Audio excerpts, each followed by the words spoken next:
Okay, so this is the size box that the bench comes in, just kind of so you know. And my hand for size proportions. Okay, and this is the 2 wood pieces, and then these are all the legs, directions, and 2 hardware boxes. All the screws are labeled really well, and the parts, you can see it has like those P5 numbers on it.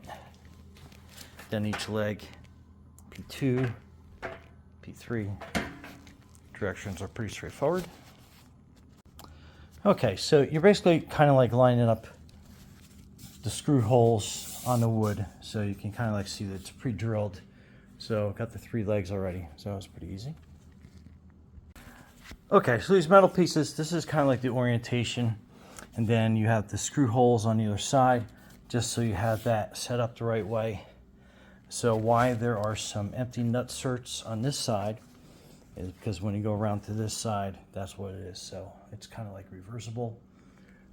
Really easy to set up.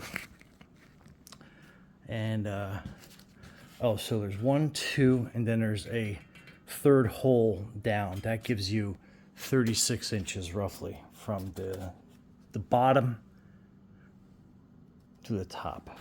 So if you want to make sure you do that ahead of time, so as you follow these nut certs down, 1, 2, and then there's a 3rd one buried behind here. You don't have to do anything. It's just for, you know, the adjustment. So when you're sliding these down, you go down basically 3 holes.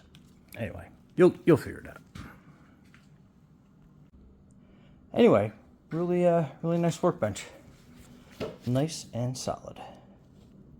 Brian from Garage Hall with your really nice workbench. Be safe out there.